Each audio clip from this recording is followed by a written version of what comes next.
Uganda's death currently stands at 6.28% per 1,000 people according to the UN World Prospects Report for the year 2022.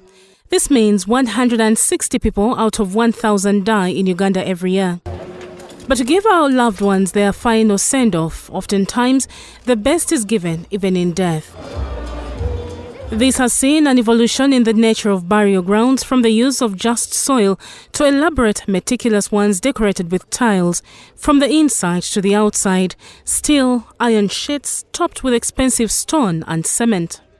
Given the increase in the population, experts have now raised concern that if everyone is going by the new trends, this will not only pose a threat to the environment but also constantly reduce land that would have otherwise been productive. We shall be continuously losing the habitat for our plants, for our animals, for those animals found in the soil which are very important, for the fertility of the soil, like the worms and so on.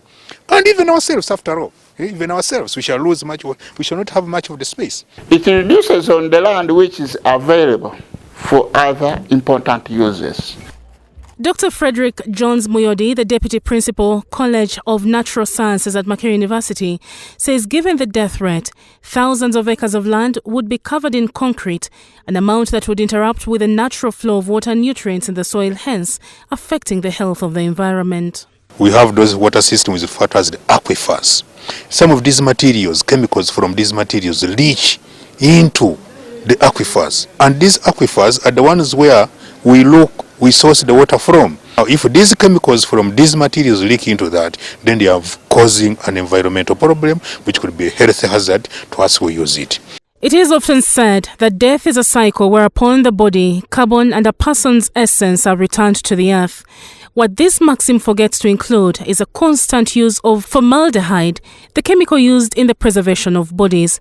This means body decay is delayed. What we call formalin, which is pumped into the dead person, that thing is, we refer to it as being carcinogenic.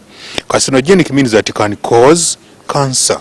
And actually those people who are involved in that process of embalming and whatever they are at a very, very high risk of getting any form of cancer as a result of that.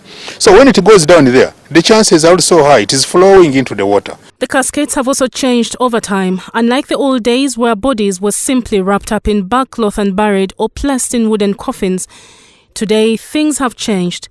The richer the dead, the fancier the caskets. These have now evolved in gold-plated, metallic, plastic and painted caskets which will take years to degrade, thus posing a threat to the environment. This is a wastage of resources but also degradation of the environment. We should start engaging our people to change ways, because only then shall we be sustainable. Cremation, the process of burning the dead that would have been another option, is advised against, as the experts explain. Cremation is not sustainable either, because you are releasing lots of carbon into the atmosphere and creating, exacerbating climate change, as you know. Burning is dangerous to the environment because there are lots of chemicals that are used during that process. With the threat at hand, the experts advise that it's high time Uganda adopts new ways of carrying out burials. I think people started thinking of green burials. Green burial ceremonies refer to burying simply, in a simplified manner. For example, we should use wood, which is easily biodegradable, for the coffins. The traditional people, our great-grandfathers, used bark cloth. It's not that they were stupid. They were environmentally aware. However, there are no guidelines that Uganda can adopt as a collective effort in changing the burial trends, with no clear government position on this emerging threat. Even though the funeral industry plays a role in burial practices, ultimately the consumers are the choosers. But whatever you choose would pose a risk to or sustain the environment.